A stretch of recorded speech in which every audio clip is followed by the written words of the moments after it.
Bonjour, je vous remercie d'être venu. Donc aujourd'hui, je souhaitais vous présenter une solution d'analyse pour le parcours client, ou comment est-ce qu'on peut obtenir le même type de KPI dans le monde physique du retail que ceux qu'on peut obtenir sur un site de e-commerce.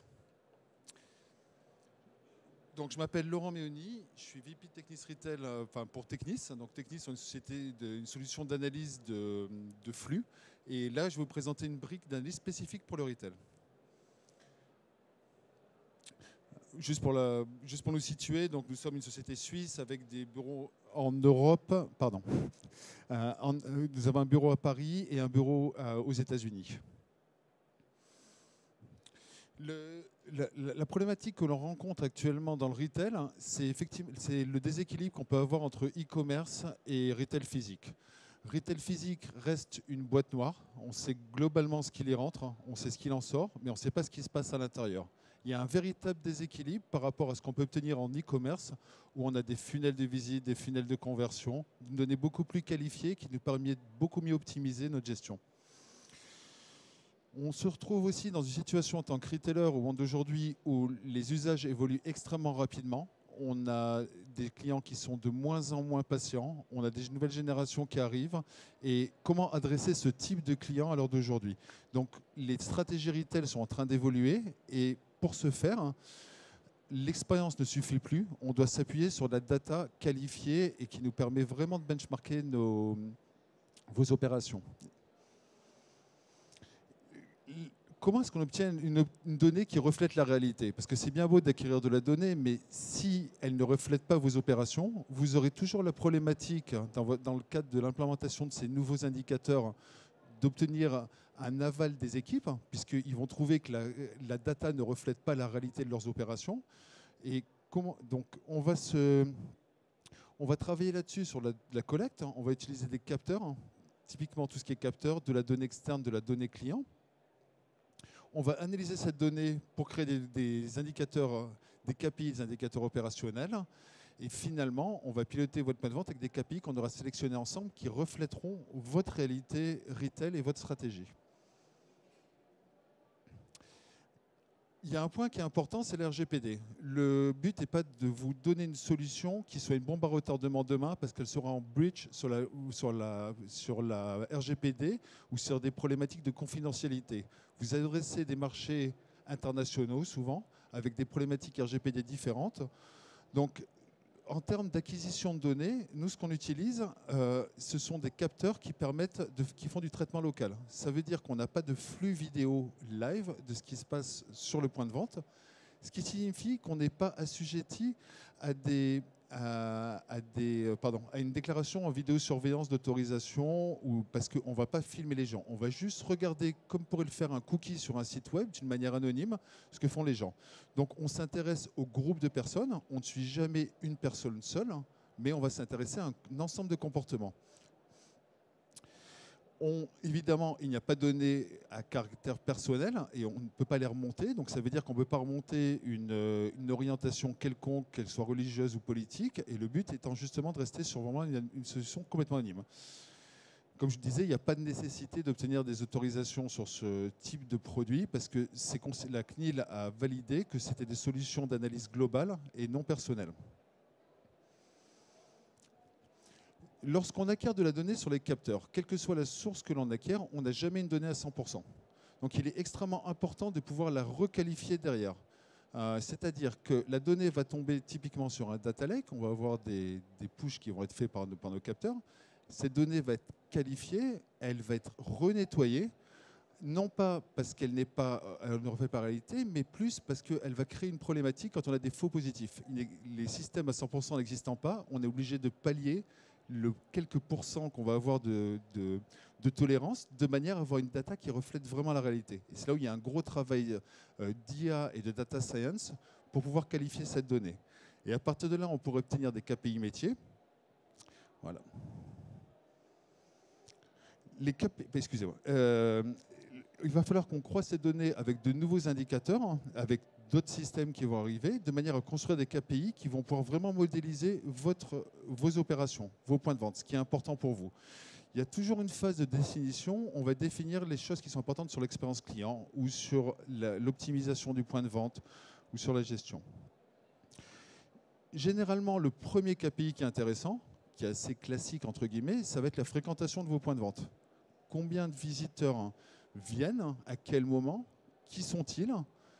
Alors, quand je dis qui sont-ils, on va pas les identifier nommément, mais en revanche, on va appliquer des algorithmes sur ces clients, sur ce flux client, pour pouvoir connaître, par exemple, la proportion d'hommes ou de femmes qui visitent votre point de vente. Est-ce qu'elle est équilibrée? Est-ce que vous avez des produits qui appellent plus d'un côté ou de l'autre? On va s'intéresser à la typologie de clients, donc sur leur genre, mais on va aussi s'intéresser à la notion de groupe d'acheteurs. C'est extrêmement important.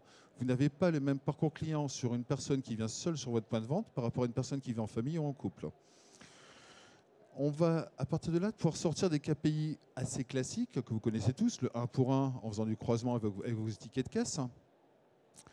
Un taux de capture sur éventuellement quelle est l'attractivité si je travaille sur un corner de mon corner par rapport à l'ensemble de la zone ou par rapport au distributeur chez lequel il est implanté. Les proportions de femmes. Et on a finalement un KPI qui est plutôt exotique mais qui va se rapprocher de votre réalité opérationnelle, qui est le taux de conversion corrigé. On va toujours traiter le nombre de tickets de caisse en opération, mais plutôt que de le traiter à du 1 pour 1, qui est le benchmark et le KPI classique, on va s'intéresser à la notion de groupe d'acheteurs. C'est-à-dire que si aujourd'hui, sur un point de vente, j'ai 1,8 personnes, ma taille moyenne de groupe d'acheteurs est de 1,8 personnes, j'ai donc ce ratio de taille que je peux appliquer à mes applications de conversion et je vais me rapprocher du taux de conversion réel de mon point de vente. Si je vais ce week-end avec ma femme faire des courses en grande distribution alimentaire, on aura été tous les deux transformés, mais on aura un seul ticket. Donc en KPI classique, je suis à 50%, ce qui n'est pas la réalité opérationnelle. Ce KPI est extrêmement, 1 pour 1, extrêmement important pour piloter les réseaux, mais il ne reflète pas totalement la réalité du point de vente. Voilà. Et c'est là où on va essayer justement d'aller chercher d'autres KPI pour se rapprocher d'une réalité opérationnelle. Ce qui va nous intéresser ensuite, dans le second segment, on va plutôt travailler sur le parcours client. Donc, pour ce faire, on va segmenter de manière virtuelle votre espace de vente en rayons. C'est-à-dire qu'on va considérer, on peut faire travailler sur des rayons fermés ou ouverts, mais répondre à la question de est-ce que mes clients font, quelle est l'appétence de mes différents rayons? Est-ce que mes clients font la totalité de mes rayons? Quels sont les rayons qui engagent le plus, le moins dans mon parcours client? Alors, on parle de rayons, ça peut être des départements extrêmement petits. On peut descendre à des tailles de 4 mètres carrés comme à des tailles de 800 mètres carrés. Voilà. Cette mesure d'attractivité, en fait, on va intégrer à l'intérieur des notions de temps de visite totaux par rapport à l'ensemble du temps passé sur le point de vente. Cette astuce, entre guillemets, va nous permettre de lisser les phénomènes de taille de rayon. Ça veut dire que je vais pouvoir mesurer une popularité sur des rayons de taille différents. Si demain je suis sur un réseau avec différents types de formats, plus ou moins grands, j'aurai des rayons de référence et je pourrai les comparer interformats en termes de popularité, savoir s'ils engagent. Donc c'est quand même une première mesure d'engagement. On va ensuite s'intéresser au funnel de visite et d'engagement. Donc là-dessus, ce qui va être intéressant, c'est de voir quel est mon parcours. On va reconstruire un parcours client, un parcours de visite. La mesure du tunnel de visite, on va s'intéresser à ce que font chaque client, c'est-à-dire quel est mon parcours de visite. Par quel emplacement en merchandising mes clients passent? Est-ce qu'ils ne font qu'y passer? Est-ce qu'ils engagent? Est-ce que j'ai du stop? Donc à partir de là, on va pouvoir sortir deux types de KPI. Le premier, c'est un funnel de visite hors engagement qui me dit que mes clients passent généralement par ce merch, puis par celui-là, puis par celui-là, mais sans forcément engager. Donc je vais pouvoir donner une information au trade marketing sur le fait qu'il y a des choses, qu'il y a un emplacement qui est mal exploité, typiquement, puisque j'ai un passage et je n'engage pas. Donc ça sera plutôt un funnel de visite.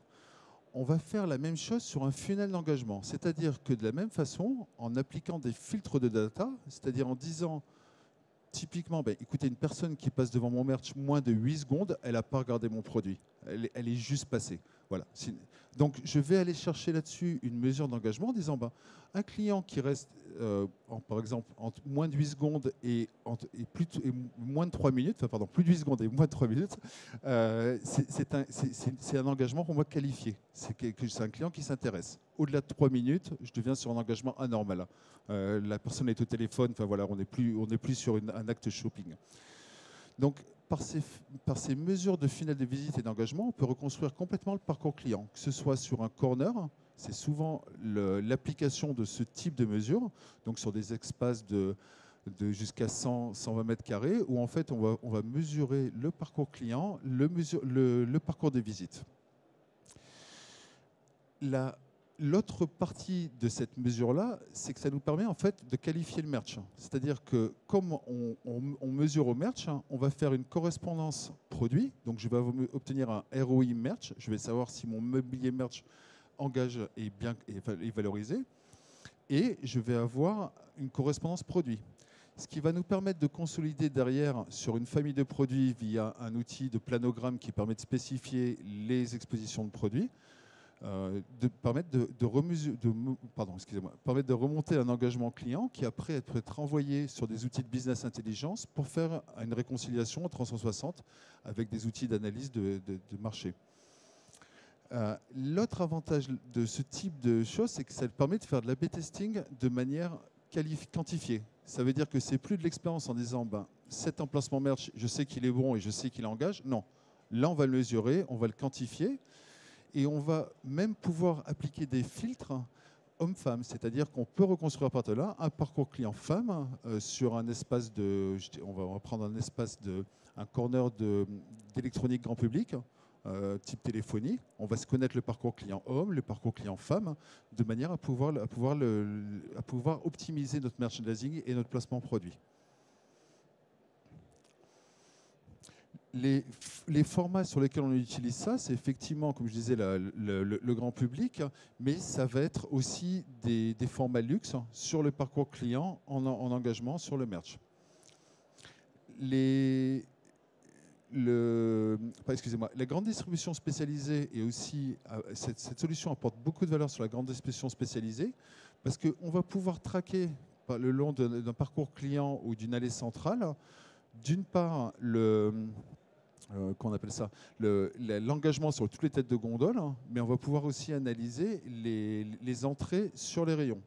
C'est-à-dire comment est-ce que mon rayon est vécu. Est-ce que les gens, quelle est l'allée par laquelle ils rentrent, l'allée par laquelle ils sortent. On a une notion quantitative de flux. Et ça va nous permettre de faire des positionnements produits. L'autre partie qui va nous intéresser sur votre parcours client, ça va être vos goulots d'étranglement. Je m'explique. Vous êtes sur de la vente assistée. Une disponibilité vendeur en point de vente, elle est impérative. Si vos vendeurs sont saturés, vous allez perdre des ventes. Donc, on va mesurer la disponibilité des vendeurs. De la même façon, on peut s'intéresser à des tables de présentation. Je suis par exemple, on va dire dans le maquillage. Ce qui va m'intéresser, c'est de voir par exemple un poste de make-up, la disponibilité, puisque ma make-up artiste va feeder mes ventes et donc savoir où est-ce que j'en suis sur ce type d'indicateur. Est-ce que j'ai pas un blocage lorsque j'ai beaucoup de monde sur mon point de vente et est-ce que c'est un point limitant sur mon parcours de vente? Mais tout ça par la data. Évidemment, sur ce type d'informations, on va aussi recueillir beaucoup d'informations. Les temps de vente moyens, le temps de présence moyen. Voilà. On peut après les réconcilier. De la même façon, vous avez les zones de conception. On va dire que par exemple, un grand distribution spécialisé, une zone de conception de cuisine, si elle est saturée, ça va créer un vrai problème. Voilà. Les zones de vente dans le luxe, les tables de vente assistées dans le luxe. Après, ça peut être les disponibilités des cabinets CH. En réalité, c'est vraiment vous, sur votre spécificité de votre parcours client, qu'est-ce qui est important. Et à partir de l'important, c'est d'acquérir une donnée là-dessus, de manière à pouvoir déceler des points, des goulots d'étranglement ou des points qui vont créer des problèmes dans votre expérience client. Lorsqu'on parle d'expérience client, la finalité, c'est de la garantir. Je veux dire, vous avez une problématique. Alors, je dis, vos clients sont extrêmement volatiles. Si en point de vente, vous ne garantissez pas et ne maîtrisez pas votre expérience client, vous avez toutes les chances de perdre vos clients. pour une expérience d'achat malheureuse. Alors, évidemment, on va plutôt travailler sur l'encaissement, qui est le plus gros irritant. Qu'est-ce qui se passe? Est-ce que mes temps d'attente sont corrects? Est-ce que j'ai pas des abandons de panier quand j'ai du monde? Est-ce que je les quantifie? Et comment les quantifier? C'est des choses qu'on sait faire, de dire voilà, vous avez perdu aujourd'hui par un problème d'optimisation de vos process, vous avez 10 clients qui ont quitté votre queue, vous avez un panier moyen, vous avez un manque à gagner qu'on sait mesurer comme sur un site d'e-commerce. Dans le même esprit, vous avez évidemment le click and collect qui, à l'origine, lorsque vous en venez tous, lorsqu'il a été implanté en point de vente, tout le monde a râlé, les équipes étaient vraiment pas positives sur le click and collect. Maintenant, elles se rendent compte qu'un client qui vient faire un retrait en marchandise, enfin un retrait en magasin, pourra faire un achat d'impulsion. Et après, on peut avoir effectivement les points d'information, les services à présenter et les zones de retrait. Là, c'est un petit peu GDS, mais ça peut être entre guillemets sur d'autres parcours clients. Est-ce que mon service après-vente performe bien? Est-ce que mes gens n'attendent pas trop longtemps? Enfin voilà, est-ce que je garantis une expérience client? L'avantage là-dessus, c'est qu'on peut remonter un scoring au final. C'est-à-dire qu'en définissant avec vous des choses importantes sur votre parcours client, on va dire, bah, écoutez, moi la queue, le temps d'attente chez nous, c'est pas si important que ça. En revanche, ce qui est important, c'est la prise en charge, c'est ci, c'est ça. Et on va définir comme ça un scoring de manière à pouvoir quantifier sur des réseaux l'expérience client sur vos points de vente, afin de pouvoir ressortir les meilleures pratiques, les best practices et au contraire les points d'amélioration sur le réseau. Voilà. En conclusion, le fait de faire des analytiques 360, le premier avantage, le plus important, c'est la garantie de votre expérience client. C'est de monitorer sur l'ensemble des réseaux l'expérience client et s'assurer qu'il n'y ait pas de dérive, qu'il n'y ait pas de problématique là-dessus. La mesure systématique de vos data, en fait, vous permet de faire de l'A/B testing. C'est là où on va challenger l'expérience. On a dans beaucoup de réseaux des gens qui ont beaucoup d'expérience, mais simplement les usages évoluant, ils ne savent pas forcément se confronter à ces évolutions d'usage. Donc c'est quelque chose sur lequel on va travailler nous. On a évidemment une chose importante, c'est la limitation des abandons de panier. Comment optimiser vos opérations pour vous faire gagner en ROI, comment vous faire gagner de la valeur, vous permettre de ne pas perdre des ventes. Et finalement, on va travailler sur l'optimisation des déplacements produits par les entrées sur les rayons, par le positionnement merch et par cette mesure d'engagement merch qui vous donnera une donnée qualifiée sur le placement produit.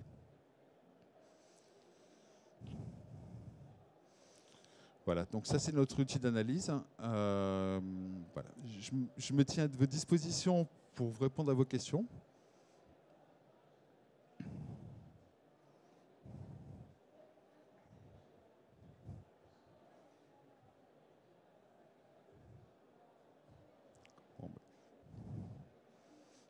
Écoutez, je vous remercie. Nous sommes présents au stand B29. Je serais ravi d'échanger avec vous, plus sur des cas un peu plus spécifiques. C'est un petit peu généraliste comme présentation, mais sachez qu'on s'est adressé en gros beaucoup de formats différents et avec une vraie valeur. Et on a des vrais, j'ai pas voulu parler de cas clients ici, mais on a des vrais cas clients. Et voilà, donc je serais ravi de pouvoir répondre à vos questions. Je vous remercie pour votre